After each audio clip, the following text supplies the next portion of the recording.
Section 3.9, derivatives of logarithmic and exponential functions. So the derivative of ln of x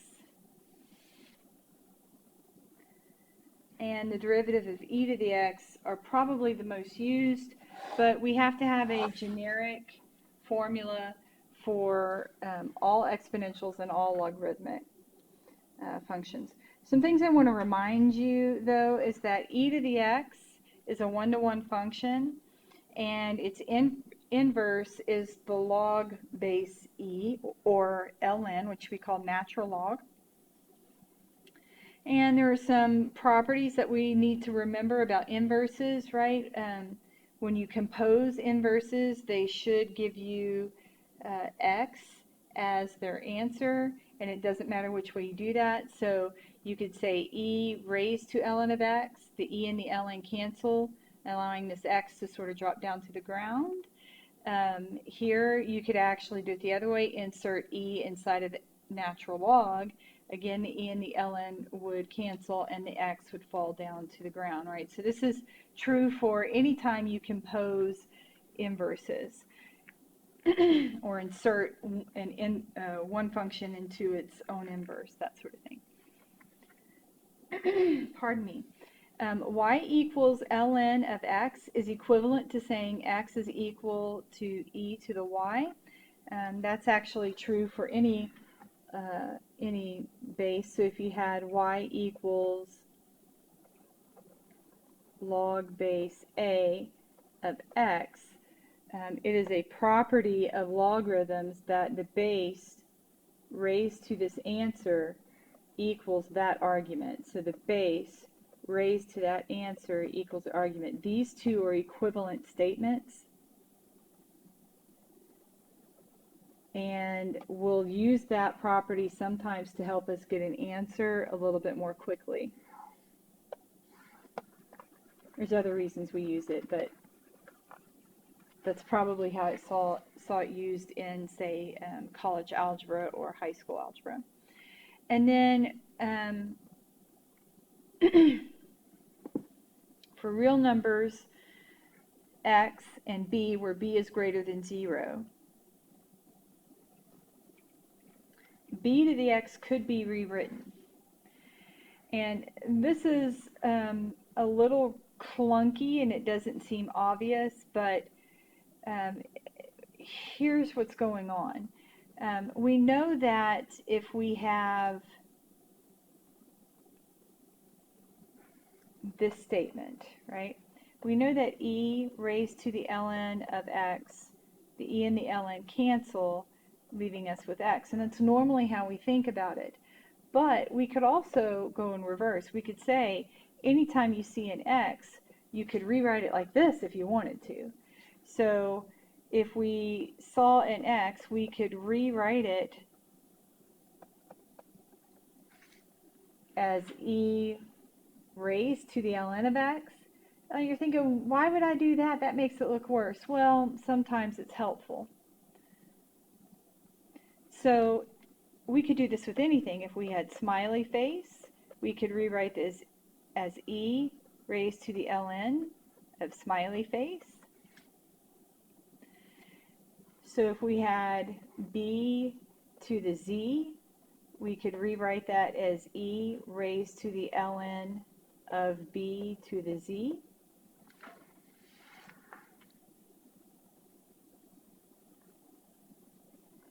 And we could use one of our laws of logarithms that says this z can pop out front. And so this could actually be e to the z times ln of b.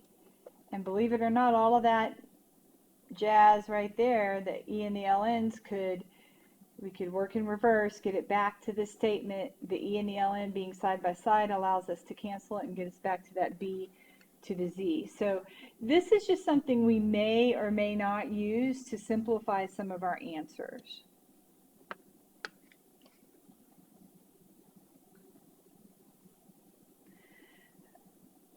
Okay, So there's a couple of ways to deal with this, and it really depends on who your instructor is and how they approach it. What really is happening here is if you have a base raised to a variable, then its derivative is real simple. You regurgitate the whole thing and multiply by ln of the base. So for example, if I had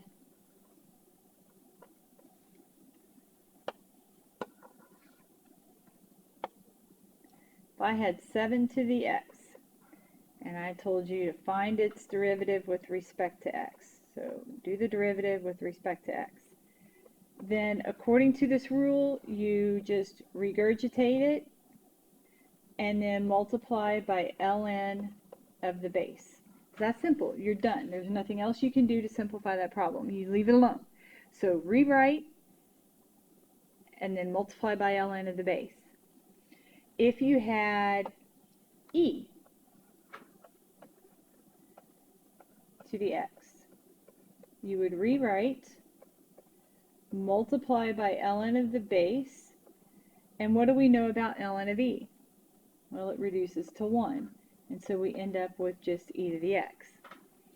We use e to the x so much in calculus, in the real world. We see it all over the place. We use it so much that some instructors will actually teach this as the formula you need to memorize. So the derivative of e to the x is itself. By the way, that's the only function for which that is true. The derivative of e to the x is itself.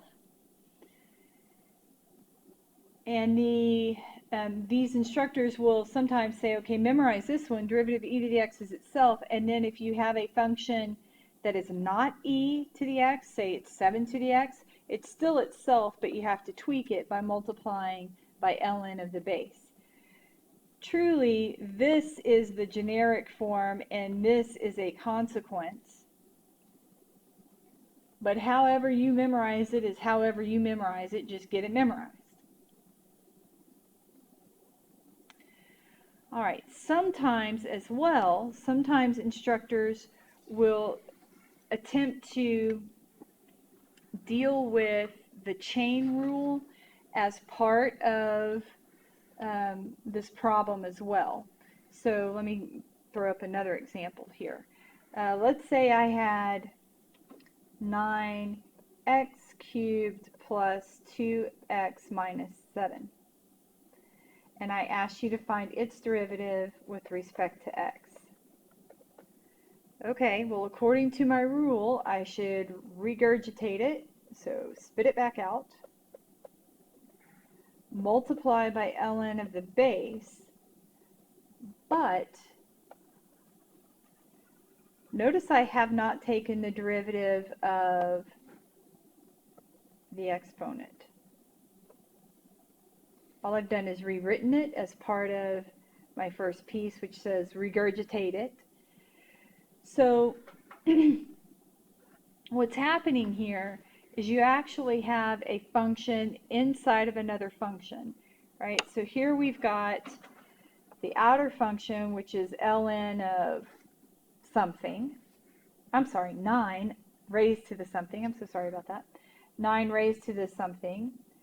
And then we know that that something, or that power, is actually x cubed plus 2x minus 7. So from the chain rule, what should be happening is we should be taking the derivative of the 9. So the derivative of the 9, when it has a power on it like that, is you rewrite it and multiply it by ln of the base. So I've taken the derivative of the 9. Now I have to come back and take the derivative of the inside stuff. So 3x squared plus 2. So what happens is you will see this scenario tons of times. And so what happens is a lot of times you'll hear instructors say, rewrite it and take the derivative of the exponent. So rewrite, take the derivative of the exponent, and if it's not an e, be sure to multiply by ln. So you'll hear variations of that whenever I'm talking about these types of of derivatives. And here's again two different ways to write it. Here it is with an e, and then here it is with any base. That's why I chose A, any base.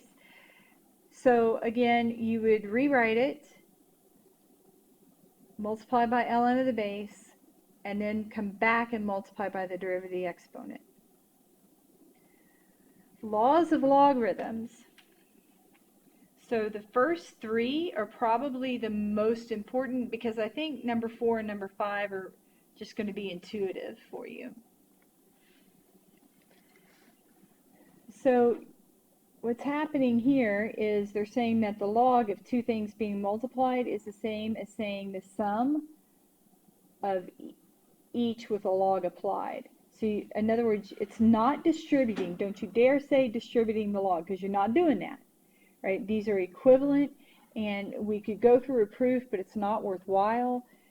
You'll notice that somehow this has to somehow be related to our exponent rules, because if you, for example, are multiplying, you add your exponents. So we're multiplying and we add these. Likewise, if you are dividing, you subtract. So when you divide, you subtract. And then if we have an exponent raised to an exponent, we actually multiply those. And that's what's going on here. We have something raised to an exponent, and so they're getting multiplied. Right, this y is popping out front and being multiplied.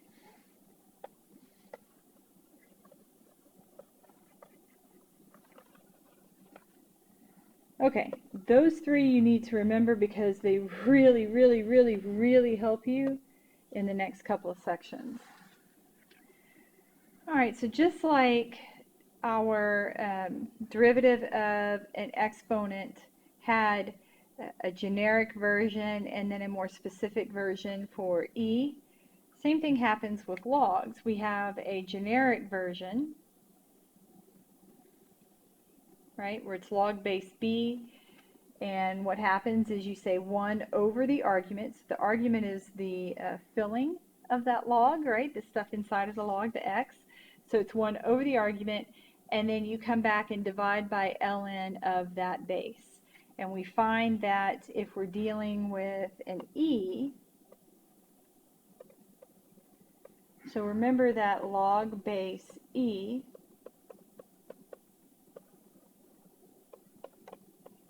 is the same thing as a natural log.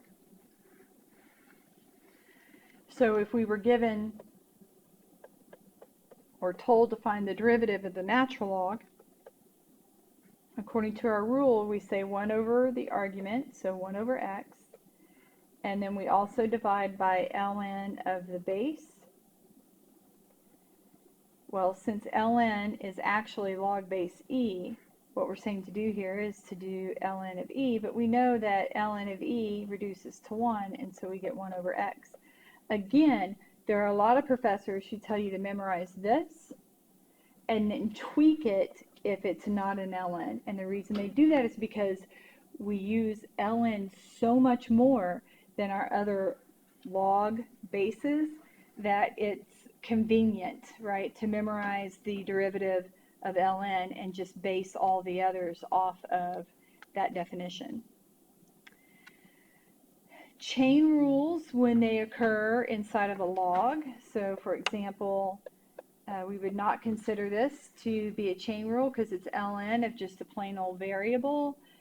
But if we had ln of x squared plus 3, then yes, we would think of that as a chain rule because our argument isn't just a plain x anymore, it's an x squared. So the derivative, the way it would work is we would take the derivative of the outside function, which is 1 over the argument, times 1 over ln of the base, And then, so all of that is the derivative of the outside function. Now we need to come back and multiply by the derivative of this inside function. So that's incorporating the chain rule there. Ln of e reduces to 1, so we end up with 2x over x squared plus 3. Well, notice what's happening here is it's the derivative of the argument,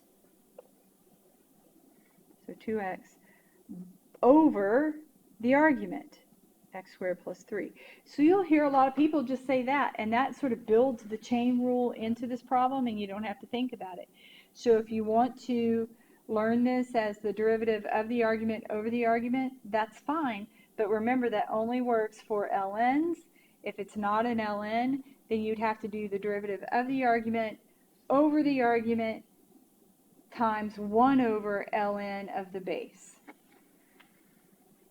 So derivative of the argument, so my argument is this f of x right here. So the derivative of the argument over the argument, also divided by ln of the base. Okay.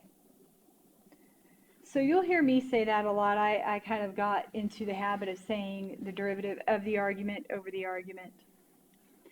One last thing I want to point out too is absolute values. Don't do anything here.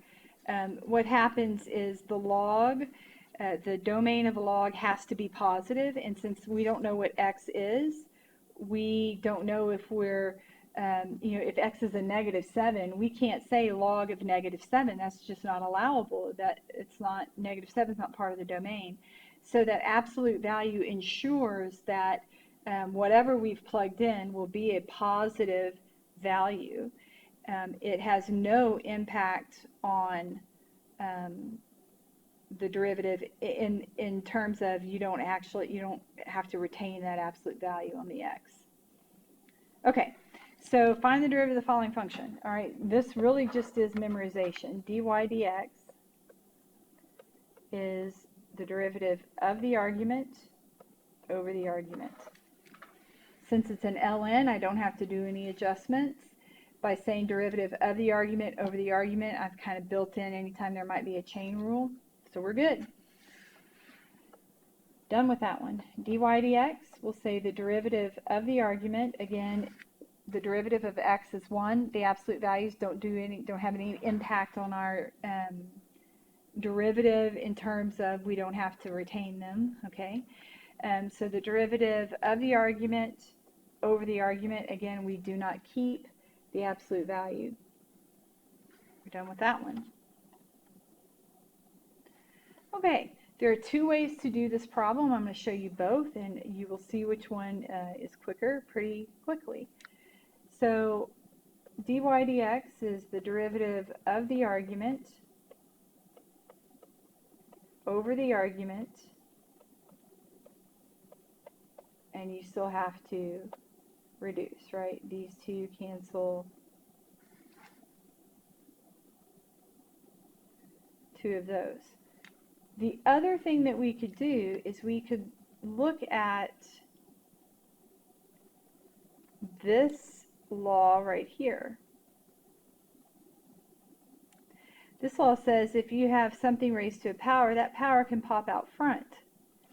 So what I could do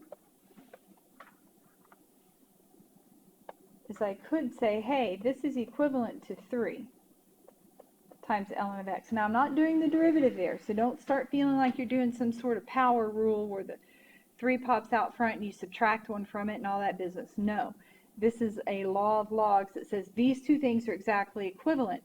So if you don't want to take the derivative of ln x cubed, you could take the derivative of 3 ln of x. Well, the 3 would tag along because it's just a constant. So constant times a function. So 3 tags along. The derivative of ln of x is the derivative of the argument over the argument. So it doesn't save you a whole lot of steps on this problem, but it will on future problems. A lot. So make sure you remember that you can pop that variable, or that exponent rather, out front. Okay, I want to remind you that if you see the word log and it doesn't have a base associated with it, but it's actually the word log, not ln, then it's understood to have a base 10. So it's got an invisible base 10, and it's called the common log. Okay, so here you say the derivative of the argument over the argument, but because it was not an ln, you're also going to multiply by 1 over ln of the base.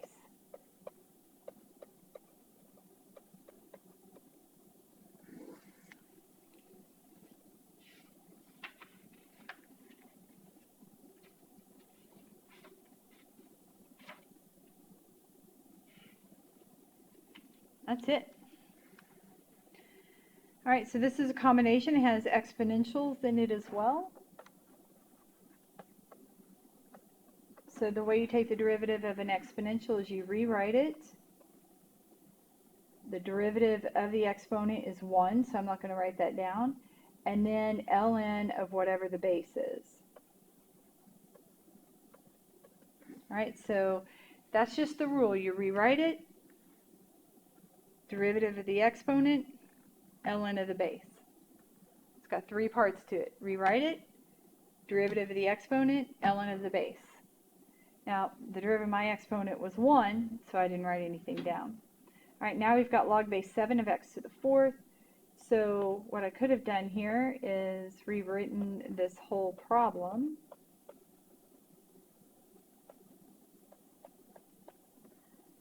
Okay, I'll just do that now. And so I took the derivative of the first piece. All right, so now the derivative of 4 times log base 7 of x. The 4 is a constant times a function, so the 4 is just going to tag along. You take the derivative of the argument over the argument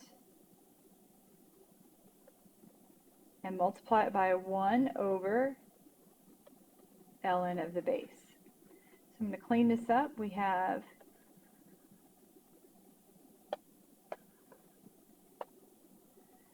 (3 to the x ln of 3 plus 4 times 1 times 1 is 4 x times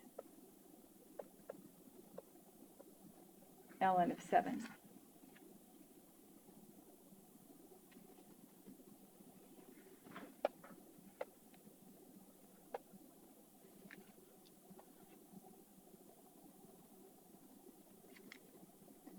All right, keep going.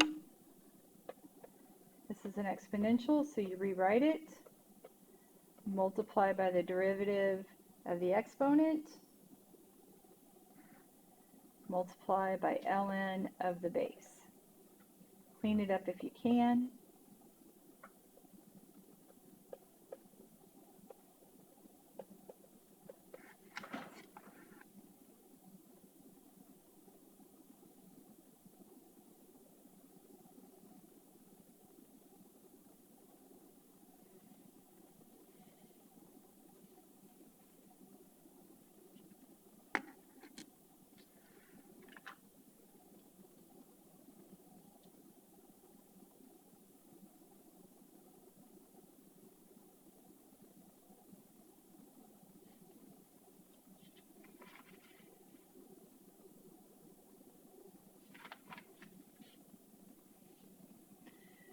So this is correctly written. I just want to point out that this is saying 2 to the negative x ln of 2, and then the whole thing is negated.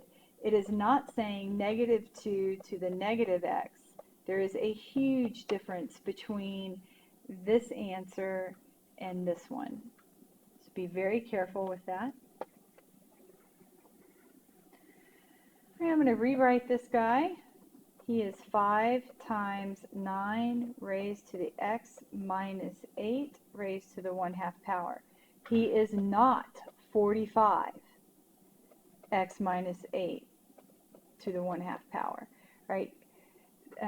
Order of operations says you need to deal with your exponents first and then multiply, right? Please excuse my dear Aunt Sally. So exponents come before multiplication. So we should deal with this exponent before we attempt to multiply these things together. Because our exponent has a variable in it, we cannot get rid of it. And since we can't get rid of it, we can't attempt to multiply. So be very careful. This is a constant times a function. So that constant is just going to tag along. And all we are taking the derivative of is the function. Well, you rewrite it, multiply by the derivative of the exponent,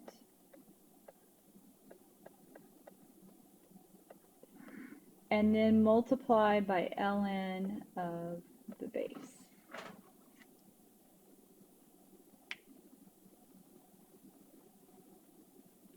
So I'm going to clean this up. This one, by the way, I was taking the derivative of the inside because this is a chain rule. 1/2 pops out front, subtract 1 from it, come back and take the derivative of the inside. You don't have to write that 1, and in fact, I'm going to erase it now.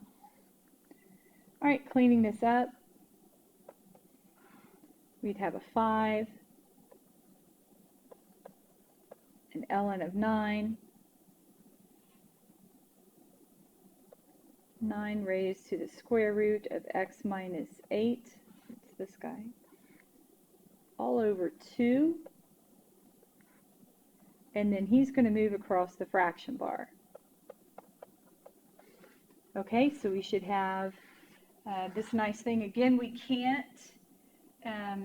cannot multiply those two things together. We're just stuck. All right, next one. We have e raised to the x squared plus 1 times the quantity 5x cubed plus 2x to the 4th power. Notice I said the word times. Anytime you hear yourself say the word times, you're definitely going to have a product rule, provided that you have a variable before the multiplication symbol and a variable after the multiplication symbol. If you don't, then it may not be a product rule. And a lot of us are lazy about how we pronounce these things, so sometimes we'll say something like xy, and really it's x times y, right? So there may be times when we're not saying the word times, but it's still a product rule, and that's just because we're lazy about how we pronounce these. Okay, so I've got a product rule, but I noticed that inside of my product rule, I'm going to have the chain rule as well, because we have something or an entity raised to a power, right? So here we go. We've got a chain that is sitting inside of a product rule. So we want to take the derivative of the first piece.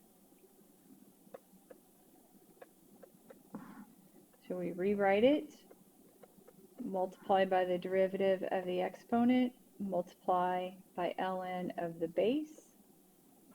So all of that is the derivative of the first piece times the second piece left alone.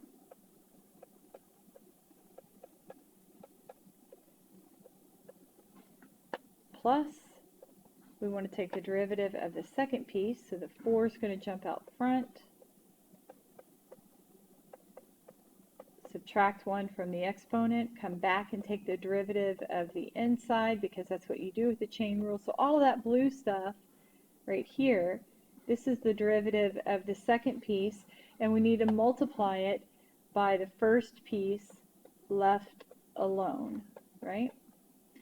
So this was the derivative of the first piece times the second as is, and then the derivative of the second times the first as is. Now I'm going to clean this up. ln of e reduces to 1, so I'm not going to have to write that down. And I'm just going to rewrite this. If I see any monomials, remember monomials only have one term in them. If I see any monomials that I can multiply together, I'll do that. Otherwise, I'm just going to rewrite this in an order that looks nice to me. So I just think this looks nicer than the way it's currently written.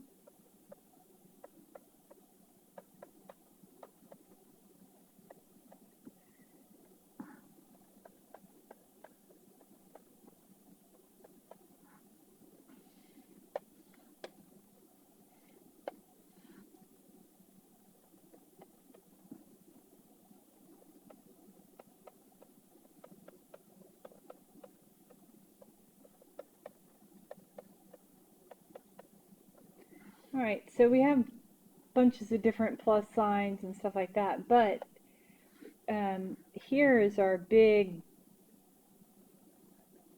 bad plus sign from us doing the product rule, right? And so when we look at the first term and the second term that are separated by this big plus sign, you should notice that you have some things in common, and we can factor those out. In fact, if you have a product rule and a chain, or a quotient and a chain, you should be able to factor unless it canceled somewhere else. But you really should be able to factor every time that you have a product and a chain or a quotient and a chain combined.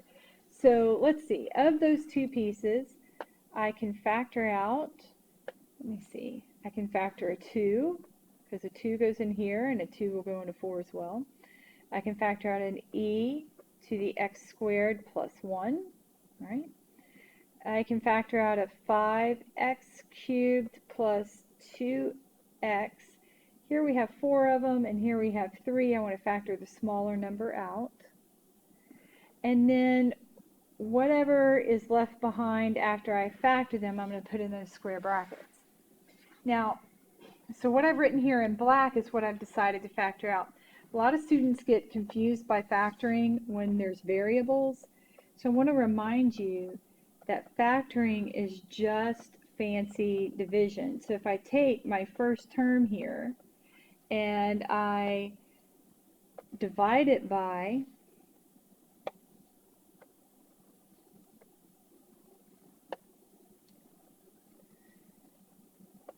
this black piece that I've decided I can factor out,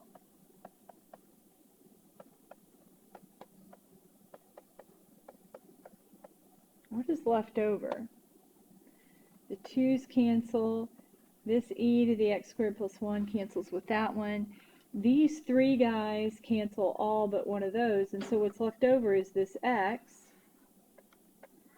and 5x cubed plus 2x. Okay. So we can do the same thing if we have 4e to the x squared plus 1, 5x cubed plus 2x quantity cubed, 15x squared plus 2, and we're going to divide that by what we decided we can factor out. Now, most people eventually will be able to do this in their head, and that's what I would expect of calculus students, but for whatever reason, we just haven't done this in a while, and we don't remember how to do this. 2 goes into 4 2 times. The e to the x squared plus 1 cancels. These 3 guys cancel all 3 of those, and so what we're left with is a 2. It's positive.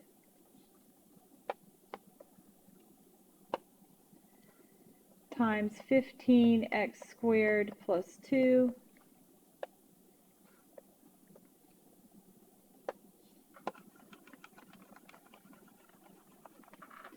And now what we want to do is we want to clean up everything in this square bracket. And so we end up with 2e to the x squared plus 1, 5x cubed plus 2x quantity cubed, 5x to the 4th plus 2x squared plus 30x squared plus 4. So we would get 2e to the x squared plus 1, 5x cubed plus 2x to the 3rd times 5x to the 4th plus 32x squared plus 4. And then I noticed something that I didn't notice before.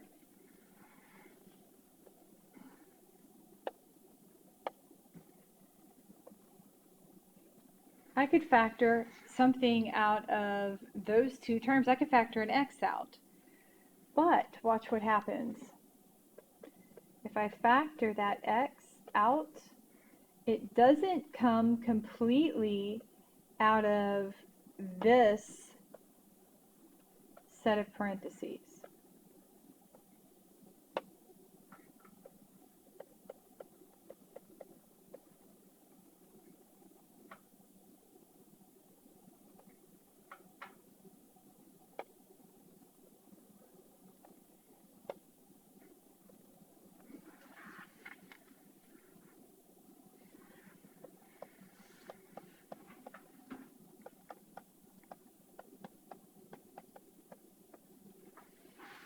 But once I have it written like this cube can be applied to each. And so we would end up with 2x cubed e to the x squared plus 1, parentheses 5x squared plus 2 cubed, 5x to the fourth plus 32x squared plus 4. Okay, so if I was grading this for partial credit, then most of the problem or most of the points would come from this step right here, because that's where you're actually setting it up. All right, then you'd maybe get a point for, maybe each one of these steps is one more point, something like that.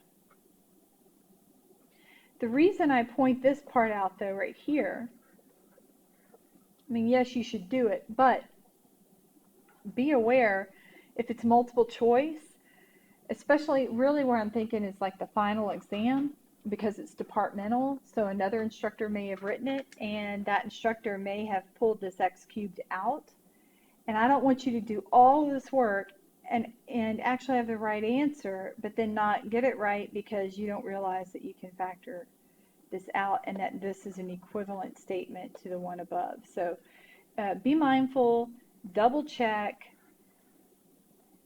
on all these things. Okay, so the next one, dy dx. I'm actually going to rewrite this as 2 ln of x. So when I go take the derivative, the 2 tags along, the derivative of the argument over the argument, and you're supposed to come back and multiply by ln of the base, but ln of e is 1, and I know that, and so I'm just not even going to write it down. So the answer here is 2 divided by x. All right, well, there's a reason why I included it right next to ln squared of x. ln squared of x looks almost the same. They are more different than you realize. ln squared x is actually ln of x, the whole thing squared. So just like sine of x, the whole thing squared, can be rewritten as sine squared of x, right? And you have to figure mathematicians at some point thought, oh my goodness, people are going to get confused by this. They're going to think it's saying sine of x squared, and it's not. We want to make sure they understand it's sine the whole thing squared. So they started putting the square here. I mean, I envision that's how that happened. So the same thing is probably going on here. They don't want people to think that ln of x squared is the same as ln of x, the whole thing squared. And so they're trying to underscore that we're squaring the entire function, not just the argument, by writing it this way.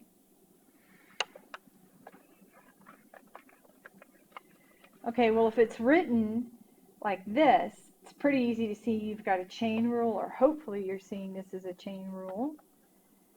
So you would take the derivative of the outermost function. So there's the derivative of the outermost function, that raised to the 2, right? The 2 jumps out front, subtract 1 from it, and you leave the inside alone. Then you want to come back and take the derivative of the inside. Well, the derivative of ln of x is 1 over x. And so we end up with 2 ln of x all over x. These x's do not cancel. This x is inside of ln. It is attached to ln and cannot be removed. ln, just like sine, cosine, tangent, square root, all of these things, have to have an argument. They have to have something inside of them. We're done with this problem.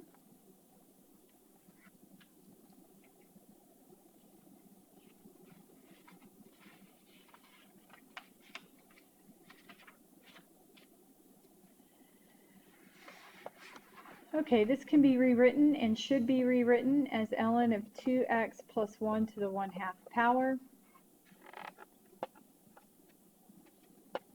That 1/2 can jump out front. This is not the derivative. This is just one of our laws of logs. So now when I go take the derivative, the 1/2 is just going to tag along. I take the derivative of the argument over the argument, and because this is an ln, I don't need to come back and divide by ln the base. If I did, I would get ln of e, which reduces to 1, which is why I'm not even going to write it down.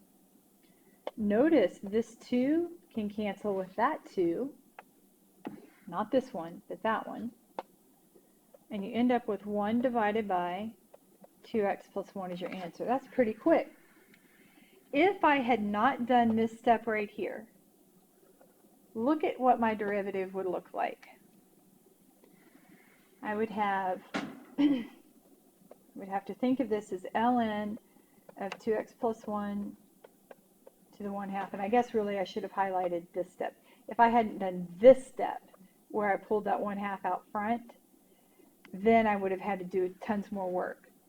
So watch what happens if I don't pull this 1/2 out front. I would take the derivative of the argument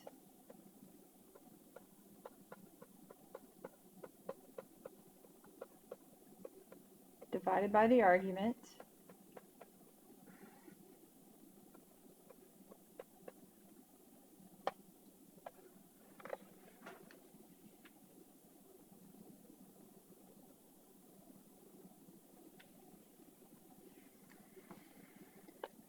this 2 and this 2 would cancel.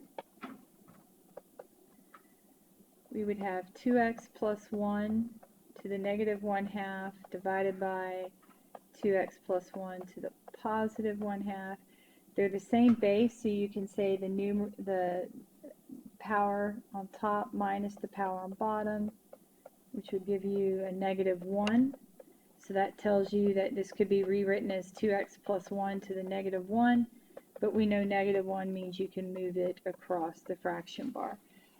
A little bit more work, uglier exponents. I don't like it. I'm not going to do it that way. If I can apply one of my laws of logs, I'm going to do it because it's always going to make my problem easier. So first thing I'm going to do here is toss that 5/2 out front because that's what my third law of logarithms says I can do. So now when I go take the derivative, the 5/2 tags along, derivative of the argument over the argument, and because this wasn't an ln, it was a log base 2, I still have to divide by ln of the base.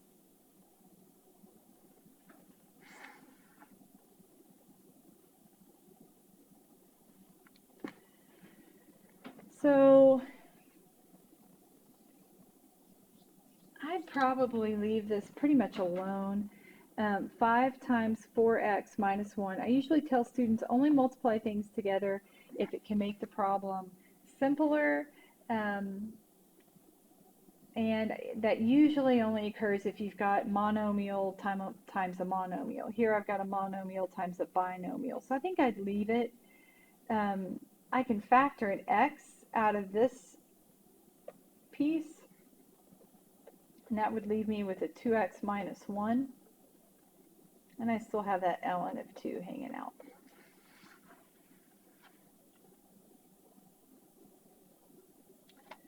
Okay, so here we have ln of x times y. Now you could do this doing implicit differentiation, and we will have to do some implicit differentiation. But in the previous section, if we had received this problem, we most likely would have left it as ln of x times y and had to do some sort of product rule in there. Law number 1 from our laws of logs says that if you have two things in the argument that are being multiplied, you can write that as the sum of each piece with the log applied. So I'm going to rewrite this as 3x plus ln of x plus ln of y equals x plus 4. So this is just rewriting. I'm not doing any derivative here. But now that I've got it sort of simplified, now I can go do the derivative. The derivative of 3x is 3. The derivative of ln of x is 1 over x. The derivative of ln of y is 1 over y, but I just took the derivative of y the same way I take derivative of x's, so I have to put dy dx. The derivative of x is 1, the derivative of 4 is 0. Okay, I'm going to subtract 3 from both sides.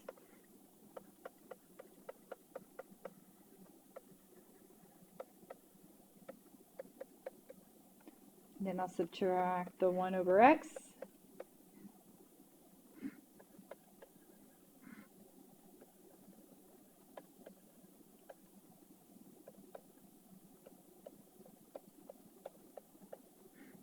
And then I want to multiply both sides by y to get my dy dx by itself.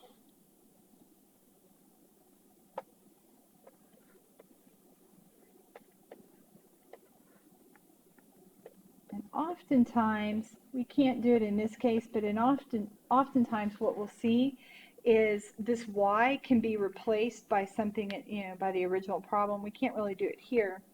About the only thing we could do to make it look better, you don't have to do this because it's a monomial times a binomial, but sometimes you might see this, especially on a multiple choice question, you might see where this y has been distributed. Okay, so another tool in our arsenal is something we call logarithmic differentiation. What happens here is we have ugliness. We have a product inside of a quotient. We also have chain rules inside of this product.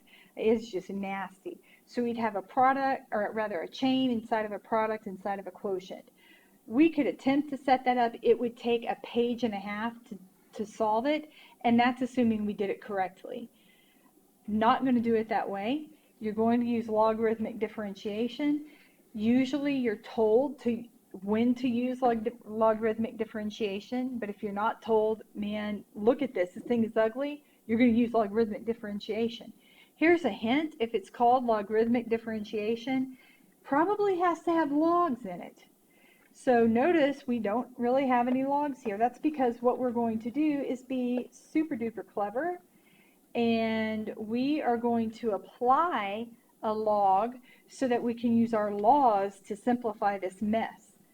So here's how it works. I'm going to apply, you can apply any log you want. My suggestion is to apply an ln, because if you apply an ln, you don't have, that's the more simplified derivative, right? You don't have to come back and multiply by ln of the base and that kind of thing, or divide by ln of the base.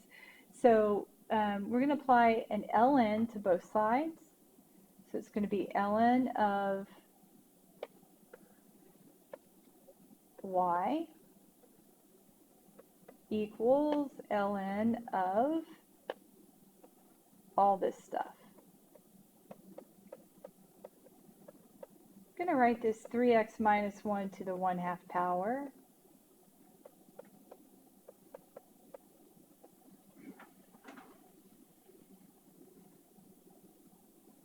Okay, nothing we can do on the left-hand side. It's just ln of y.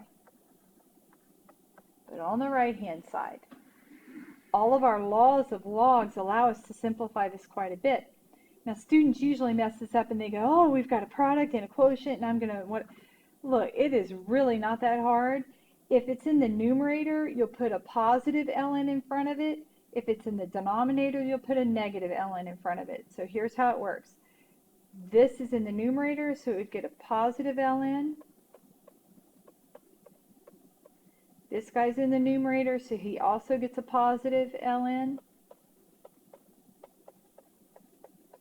But this guy is in the denominator, so he will get a negative ln. It is really that simple.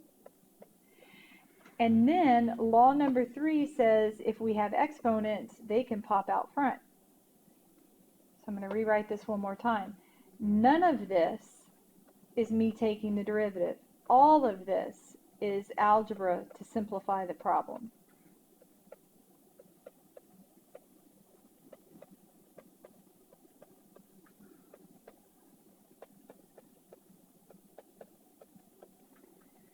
All right, so everything in green is me taking the derivative. I just took the derivative of y, so I put dy dx. The 4 tags along. Derivative of the argument over the argument. 1/2 tags along. Derivative of the argument over the argument. Derivative of the argument over the argument.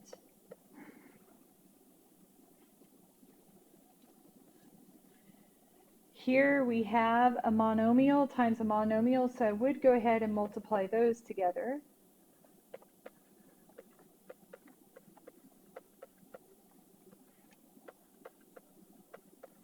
This is a monomial times a binomial, so I would not multiply those together. I would just leave them alone.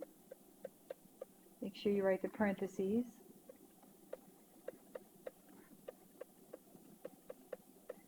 I want to get dy dx by itself, so I'm going to multiply both sides by y.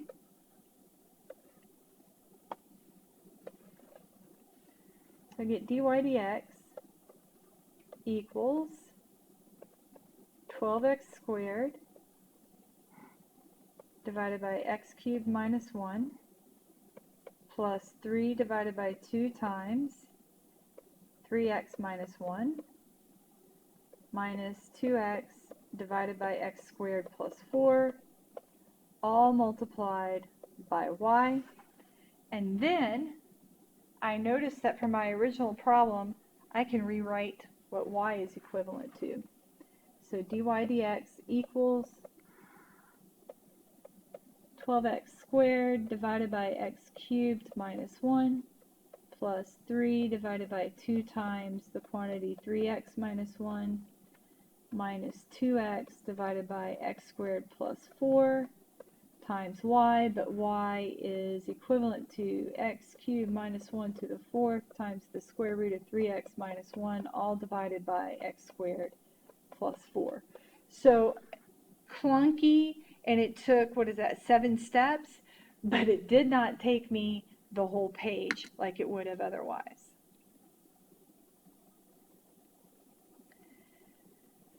All right, the problem that we have with logarithmic differentiation, though, is that when you apply the log, there has to be an equal sign. You have to apply the log to both sides of an equal sign. So if you're not given an equal sign, what do you do? Because I don't have an equal sign here. This is an expression, not an equation. Well, it's real simple. You make it into an equation. You just say, well, I'm going to let y equal x to the x to the 10.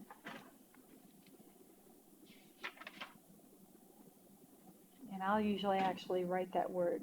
We're just going to let this happen and then see what occurs. So we will now apply an ln to both sides.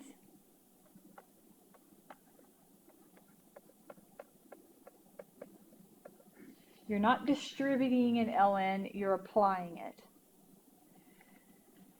Okay, here we have something raised to a power, so that x to the 10 can actually pop out front, and you'll see now we have a product rule. On the left side, 1 over y dy dx. On the right side, the derivative of the first piece times the second piece left alone, plus the derivative of the second piece times the first piece left alone.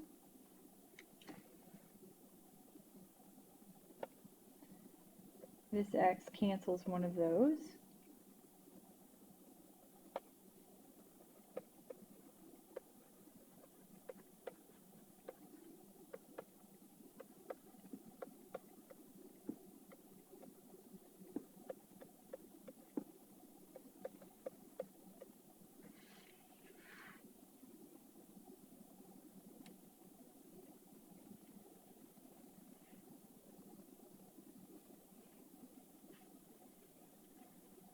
You can do a couple of things here.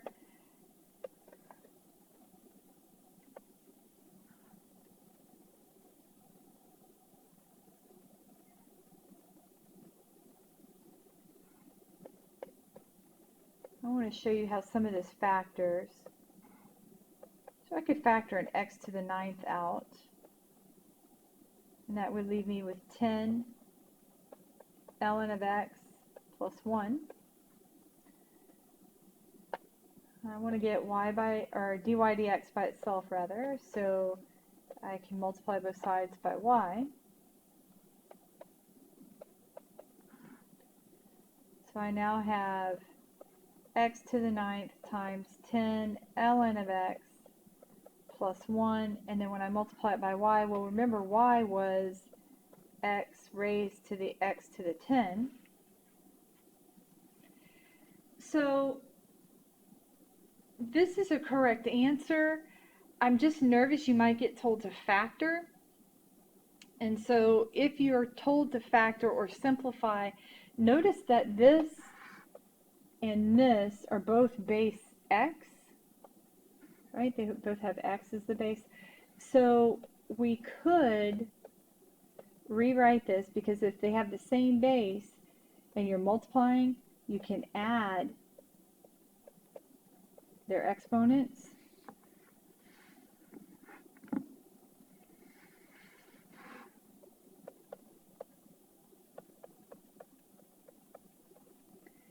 And I guess if we wanted to, I don't know that we need to do all of this mess, but I guess if we wanted to, we could write this as ln of x to the 10 plus 1. And the reason I say that is this thing where we took the exponent and popped it out front, that's typically how we do it. We take the exponent and we pop it out front, but we could go in reverse. We could take whatever's out front and pop it up back as an exponent, and that's what I was doing here. I don't know that it's particularly helpful, but it is probably nicer to look at this than it is to look at that guy. So it's to each his own. If we were doing this by hand, I would certainly take that answer.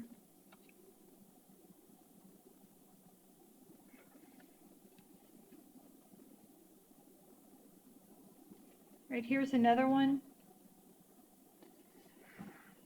So we will apply ln to both sides.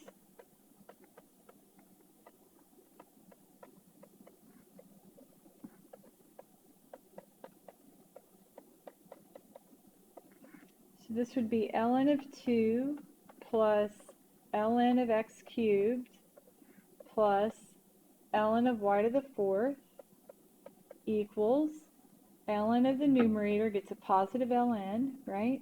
The denominator gets a negative ln.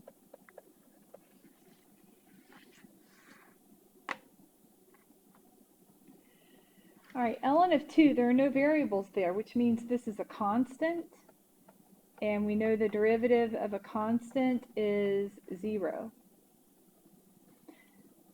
You know what, before I do that though, I notice, check this out, these could pop out front, right? So I'm going to do that real quick. So we'd have ln of 2 plus 3 ln of x plus 4 ln of y equals ln of 3x minus 7 minus ln of x plus 9. Okay, so now this is a constant. Derivative constant is 0.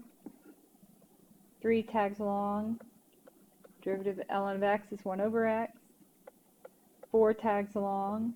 Derivative ln of y is 1 over y. But it was a y, so I write dy dx. Derivative of the argument over the argument. Derivative of the argument over the argument. I want to get dy dx by itself, so I'm going to clean some things up. This is 3 divided by x plus 4 times 1 is 4 over y dy dx. 3 divided by 3x minus 7 minus 1 divided by x plus 9.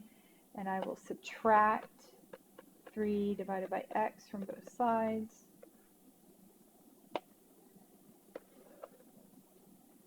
So we have 4 divided by y dy dx.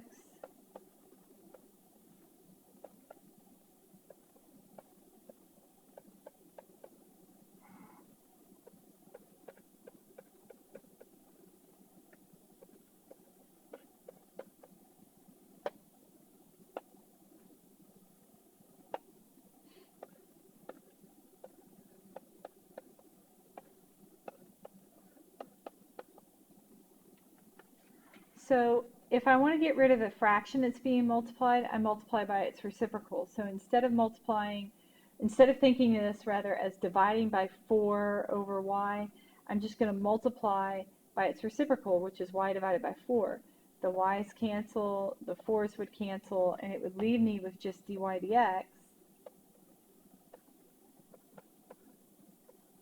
3 divided by 3x minus 7 minus 1 divided by x plus 9 minus 3 divided by x, all times y divided by 4.